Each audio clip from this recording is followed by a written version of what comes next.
Donc, Jeanne, tu as commencé en tant que joueuse de soccer. Et dans l'année 2015, tu as changé vers le rugby.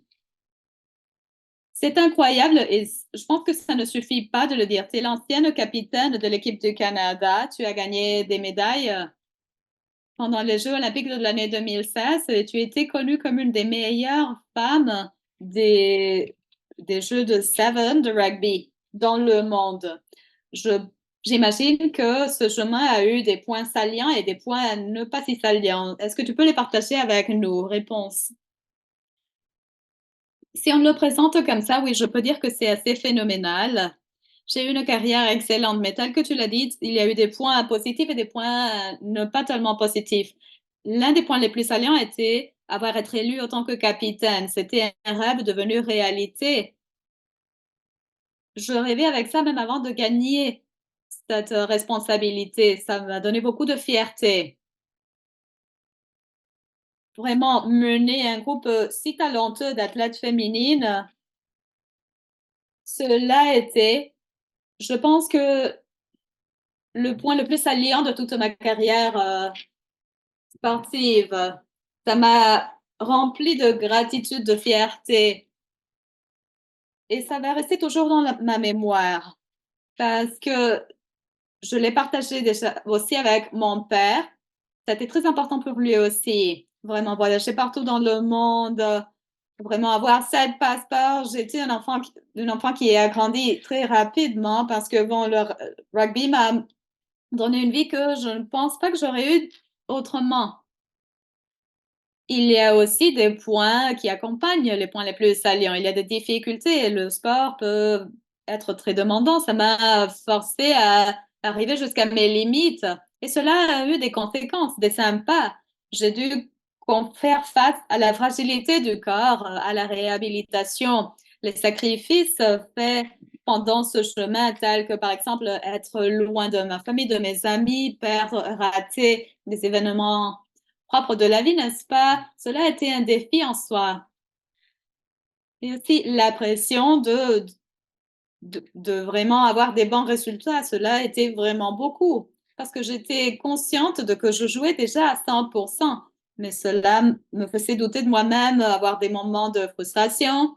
Ceci étant dit, bien, je pense que bien évidemment, il y a bien plus de points saliants que des aspects négatifs.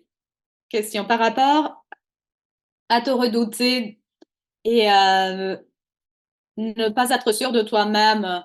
Je ne le crois pas avec ta carrière, vraiment, mais bon, tu as souffert quelques commotions cérébrales. Est-ce que tu es au courant de combien de commotions cérébrales tu as souffert et quels ont été leurs effets? Réponse. Tel que tu l'as mentionné, j'ai reçu le diagnostic de 5 commotions cérébrales majeures. Mais je pense qu'il y a eu bien plus qu'une qui n'a pas été diagnostiquée. Je dirais 30 ou même plus. Et c'est beaucoup, c'est vraiment beaucoup. Et les effets dans ma santé physique, de même que sur ma santé mentale, ont été vraiment durs et elles continuent à m'affecter jusqu'aujourd'hui. Il y a toute une gamme de symptômes qui ont fait que ça soit vraiment un défi pour moi de continuer à jouer. Des maux de tête très sévères, perte de la mémoire, difficulté pour me concentrer. Donc voilà, ces lésions, ces commotions cérébrales ont affecté ma capacité de jouer à 100%. Et vraiment, c'était la chose la plus dure pour moi. Le processus de récupération était long et difficile. J'avais besoin de thérapie médicale, de différentes évaluations pour regagner ma confiance.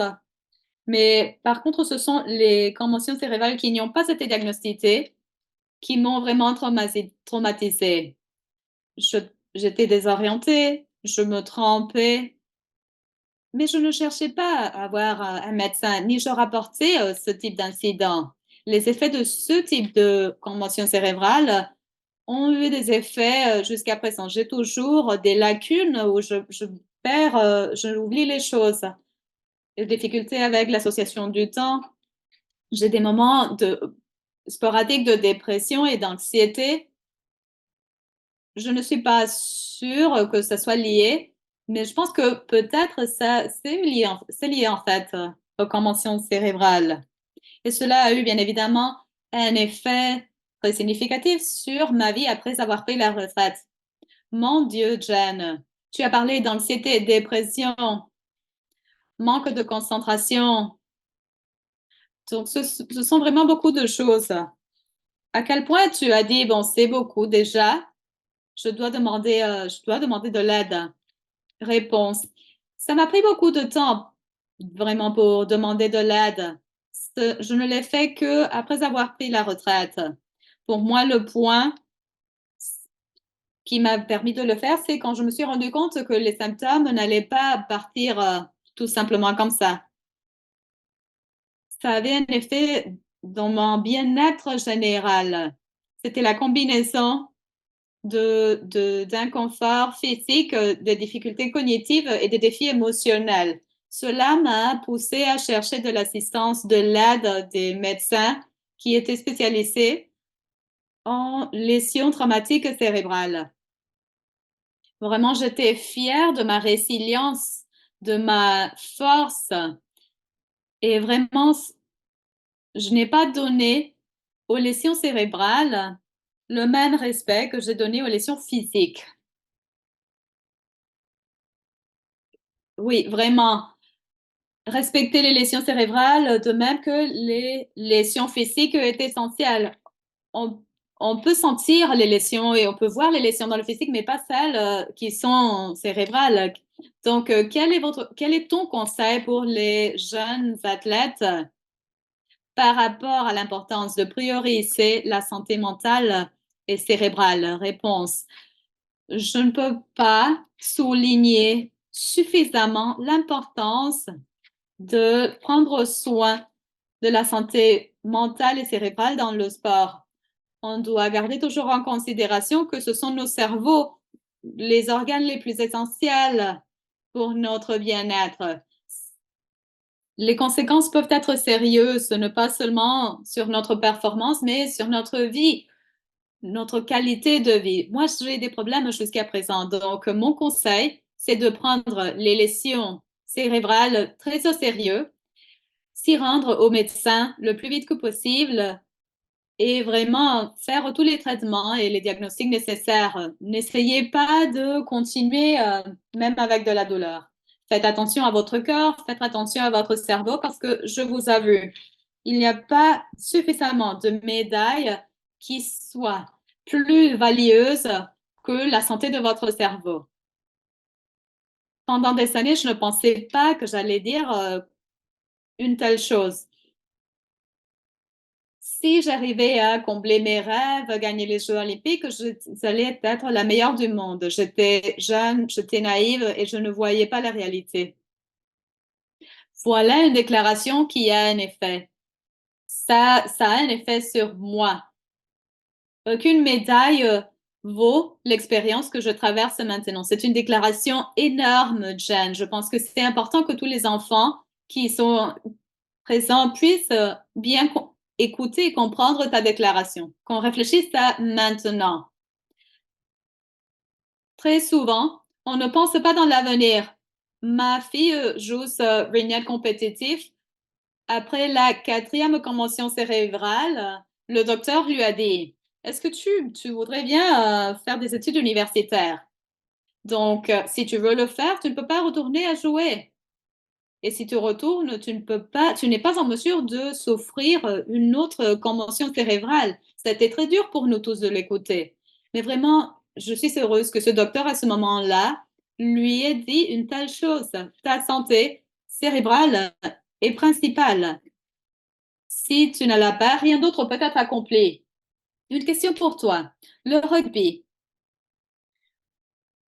tu jouais il y a quelques années. C'est un sport dur, beaucoup de conventions cérébrales, beaucoup de lésions. Je sais que pendant les dernières années, nous avions eu Rugby Canada, Rugby Ontario, faire des présentations pendant la conférence. Pendant les dernières années, on a annoncé la carte bleue et la possibilité d'enlever des joueurs de la salle du jeu, en fait, de ton point de vue, dans le rugby, est-ce que la situation a évolué et quel changement voudrais-tu voir en ce qui a trait la santé de nos athlètes? Réponse B, c'est une question assez chercheuse, celle que tu me poses toi aussi. Mais bon, laisse-moi essayer de te répondre. Pendant ma carrière, la promotion, en fait, on ne connaissait pas vraiment quels étaient les effets sur la santé, tels qu'on les connaît maintenant. Si un joueur ou une joueuse souffrait une lésion dans leur tête, la réponse était de bon, remets-toi et continue à jouer. La culture de la résilience. Donc voilà ce que je vivais quand moi je jouais. Quand on a vu que les recherches ont augmenté et on a commencé à mieux connaître les effets, on a commencé à tenir plus au sérieux la santé, l'importance de la santé cérébrale et évaluer de façon plus adéquate la, l'importance des lésions. Maintenant, en ce qui a trait à l'amélioration, je pense que l'éducation et la conscientisation doivent être priorisées dans tous les niveaux du sport, dès le niveau amateur au niveau professionnel. Les athlètes, les parents et les entraîneurs doivent être bien informés, de même que des potentielles conséquences de jouer avec une lésion non diagnostiquée. Additionnellement, je pense que mettre en place des protocoles plus stricts pour la gestion des commotions cérébrales et d'assurer que les professionnels de la santé soient entraînés de façon bien spécifique et qu'ils soient présents, non pas seulement dans les jeux, mais aussi dans les pratiques, dans les entraînements, parce que ce type de lésion arrive aussi dans les entraînements. Cela va ne pas seulement augmenter la sécurité des athlètes, mais aussi ça va améliorer le processus de protection. Ceci étant dit, je vais le dire et tu l'as mentionné, Rugby Canada et Rugby Ontario. Ce sont deux organisations chefs de file en protection de la santé. Mon espoir, ce que moi j'espère, c'est voir que toutes les organisations de sport, de rugby partout dans le monde suivent cet exemple. C'est important de rendre le sport un espace sécuritaire pour que les athlètes puissent se dire, voilà ce qui arrive, je ne veux pas le cacher. Et j'espère que vraiment, ça puisse résumer. Réponse oui, oui, vraiment, tu l'as fait de façon excellente. Tu étais ici vraiment, je dirais de faire un high five. Ma dernière question de ma part, je sais que la voie de clavardage explose avec des questions, mais ma dernière question pour toi. Si tu étais en mesure de revenir dans le passé, parler à la jeune Jeanne, que te dirais-tu? Oh, bon, mais je me dirais, mais qu'est-ce qui t'arrive? Qu'est-ce que tu ne comprends pas? Je le dis à ma femme tout le temps. Bon, mais si seulement je pouvais revenir dans le passé, je ferais en sorte que ma carrière soit bien plus longue. Je pense que je m'expliquerai comment c'est important de prendre soin de mon corps et de prioriser ma santé. Je m'encouragerai à chercher de l'attention d'un médecin immédiatement après une lésion et vraiment de suivre les protocoles de récupération parce que je vous avoue, je ne les ai jamais suivis. Je disais non, ne vous inquiétez pas, je ne suis pas vraiment. Et je le fais maintenant. Maintenant, je suis enceinte et cela affecte, la grossesse affecte ma santé aussi. C'est très important. Et ça, c'est une leçon à apprendre, alors que le sport a une place très importante dans ma vie, mais il faut prioriser ma santé sur le terrain aussi en dehors du terrain. Et je pensais pas que moi-même j'allais dire ça un jour, mais oui, il y a des choses plus importantes dans la vie. Alors, ça serait mon message pour tous. Et vous savez quoi? Parce que ça vient de toi, ça a une signification spéciale. Tu es une personne forte. Et le fait que toi, tu puisses dire ça, tu choisis ces mots, ça va résonner avec l'audience. Et on espère que l'audience va partager ton message avec tous et chacun. Alors, merci beaucoup pour cette conversation. On s'est rencontrés il y a quelques semaines et j'avais pensé que je t'adore, Jen. J'adore ta passion, ton énergie, la passion que tu as pour le sport et aussi ta passion pour sensibiliser les gens par rapport à l'enjeu que représente la commotion cérébrale. Ensuite, je vais donner le micro à Brennan, car on a plusieurs questions dans la boîte de clavardage. Alors, c'est la chance d'entendre qu'est-ce que l'audience a à dire. Alors, merci, Jen. J'étais très excité de t'entendre. Alors, Jen, merci de partager tes histoires pour avancer, pour mettre de l'avant les commotions cérébrales et tous les enjeux reliés à cet enjeu. Alors, j'ai plusieurs questions dans la boîte de clavardage. Selon ton expérience, qu'est-ce que tu encouragerais les entraîneurs et autres participants pour décourager les joueurs de jouer avec une commotion cérébrale?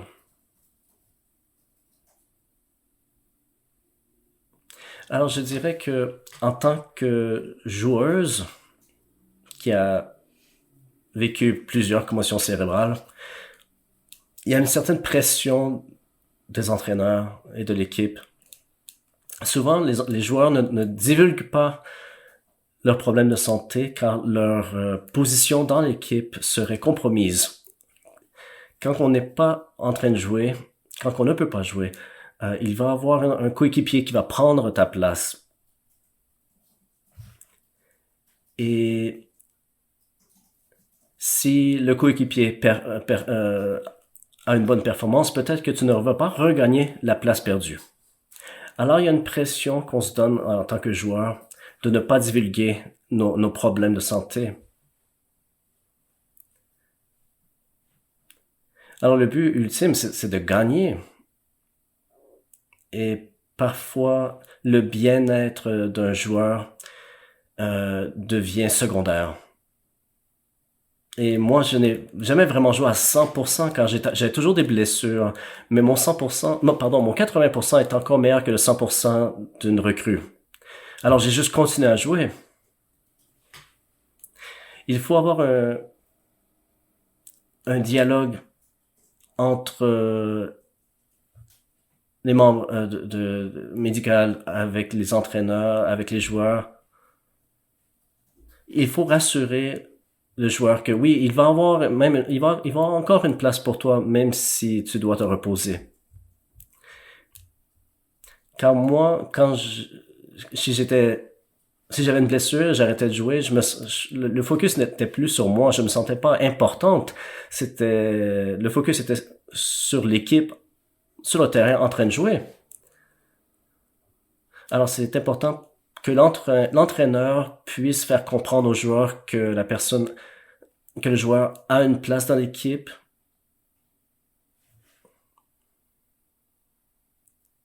Alors oui, c'est important de prendre action quand il y a une commotion cérébrale, quand il y a une blessure. Mais il faut donner l'assurance, il faut rassurer les joueurs qu'ils vont encore avoir une place dans l'équipe. Oui, Jen, je crois que c'est important de se faire sentir désiré, d'avoir le soutien de toute l'équipe, de l'entraîneur et l'assurance d'avoir une place. Cet après-midi, nous allons parler de le besoin de rapporter les blessures. Alors, c'est une bonne façon d'introduire ce sujet. Ma prochaine question. Est-ce qu'il y a une certaine technique que tu as trouvée très utile pour récupérer après une blessure? Alors ça, c'est difficile pour moi de répondre. Je n'ai jamais vraiment récupéré à 100%. Et c'est une des leçons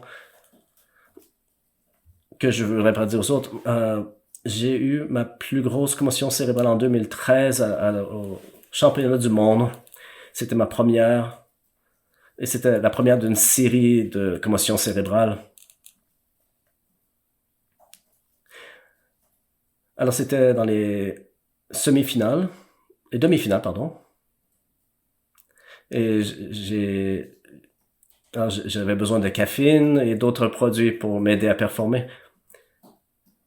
Et ensuite, j'ai eu une deuxième blessure à la tête pendant les finales. Et c'était terrible. En passant, avec toutes ces commotions cérébrales, j'ai comme un hamster dans la tête qui bouge et qui va dans toutes les directions. Et ça, c'est des conséquences des blessures cérébrales. C'est que je perds le fil de la question. Est-ce que tu pourrais répéter la question, s'il vous plaît? Oui, oui, je crois que tu as répondu. Est-ce qu'il y a un traitement qui était utile pour la récupération? Tu as touché. Oui, oui, oui. Ah, c'est toujours le petit hamster dans la tête qui n'est pas capable de se concentrer. Alors, oui, définitivement, j'ai eu des commotions cérébrales. Et encore une fois, je n'ai pas bien récupéré. Je n'ai pas déclaré mes blessures. Plus souvent qu'autrement, c'était un secret. Et quand je disais que j'avais eu une commotion cérébrale,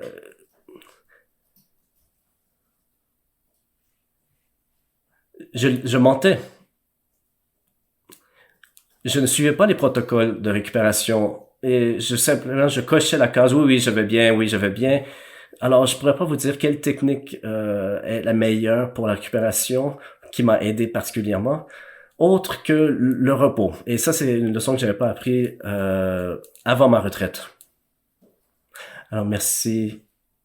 Ah, c'est important de rappeler c'est important de rappeler que tout le monde est différent, est unique.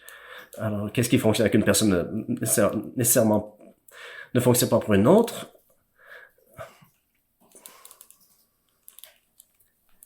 Est-ce que vous pourriez expliquer pourquoi est-ce que tu as continué de jouer malgré ces blessures? Oui, le championnat du monde, surtout dans le temps avant les Olympiques, était le point le point culminant d'une carrière. Et les joueuses étaient très fiers de participer à cet événement.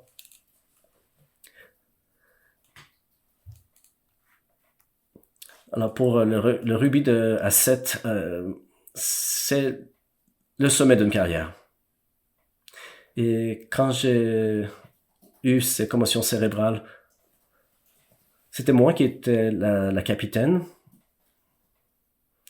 Et je pensais à très court terme, mes yeux étaient sur la partie, sur le trophée. Et même si j'avais des blessures, je savais que j'allais avoir un mois ensuite de repos. Alors je me suis dit, faut juste que j'endure la douleur et je vais continuer. Et par la suite, dans mon dernier championnat du monde, je savais que je n'étais pas aussi jeune et c'était ma dernière chance. Alors, je voulais juste pas risquer ma place dans l'équipe et je voulais pas non plus laisser tomber mes coéquipiers, l'équipe canadienne. Si j'avais à déclarer une blessure et j'aurais été obligé de sortir du jeu, alors j'aurais laissé tomber mes coéquipiers, l'entraîneur.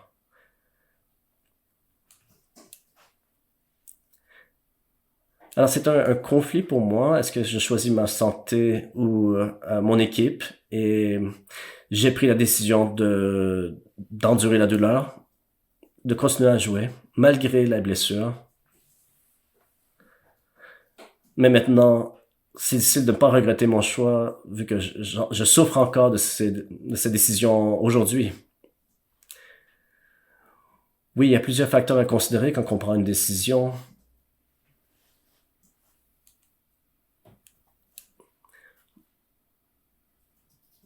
Alors, une façon de promouvoir, sensibiliser les communautés. Ici, on a un arbitre qui pose une question. Est-ce que les arbitres ont un rôle à jouer pour identifier une commotion cérébrale avec les cartons bleus qui ont été introduits dernièrement? Oui, 100%. Les arbitres ont un rôle à jouer. C'est ceux qui sont sur le terrain avec les joueurs, c'est les plus proches. Dans un stade, il y a des milliers de personnes, on entend à peine qu'est-ce que l'entraîneur dit, qu'est-ce que les coéquipiers nous disent, mais l'arbitre est juste à nos côtés. Ils ont leurs yeux partout. Et je crois que les arbitres devraient avoir un pouvoir de décider de sortir un joueur ou pas. Mais ça peut être un peu difficile quand la dernière partie entre les Canada et les États-Unis pour l'équipe canadienne-américaine et l'arbitre avait choisi l'équipe américaine, je crois. Alors, parfois les arbitres ont un biais.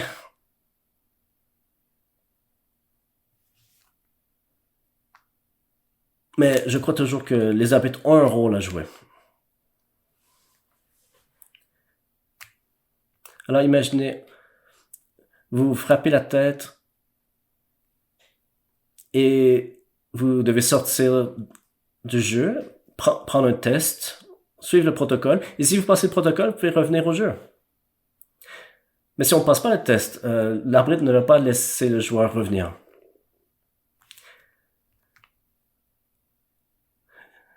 Et oui, c'est une bonne leçon à apprendre, c'est une bonne idée. Est-ce qu'on pourrait utiliser la même idée dans d'autres sports? Peut-être que ça serait quelque chose à réfléchir. Ah, il y a beaucoup de gens qui adorent ta présentation. Alors, on a plein de questions. La prochaine question est, quel est le rôle de votre famille, de vos amis, quand il est temps de choisir de rapporter ou non une blessure? Et une autre question par rapport à ça, est-ce que tu souhaiterais qu'ils aient dit quelque chose? Alors moi, dans mon cas, j'étais très secrète. Je parlais pas de mes blessures à ma famille, à mes amis. Ce n'est pas vraiment la peur de qu'est-ce qu'elle allait répondre.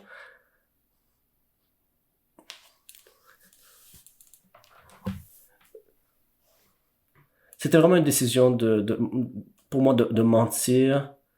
Je ne voulais pas inquiéter les autres.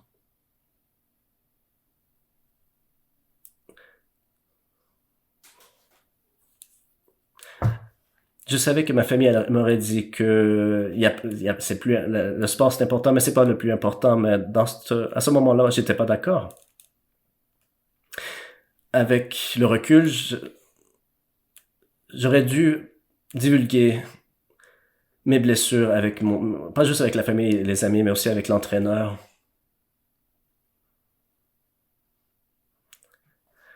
Après, c'était seulement quand mes blessures étaient apparentes que j'avais de la difficulté à marcher ou que j'avais de l'air endormi. Mais non, les blessures invisibles, j'en parlais pas. Et ce que je voudrais dire aux joueuses, les jeunes, c'est que si vous ne prenez pas soin de votre santé, vous allez avoir des répercussions le restant de votre vie. Et ça, c'est à prendre en compte. Alors, il y a beaucoup de leçons qu'on a appris grâce à toi, Jen. Alors, un gros merci à toi pour être là avec nous aujourd'hui. C'était une inspiration de t'écouter. C'est une opportunité. Alors, merci. Merci de m'avoir invité.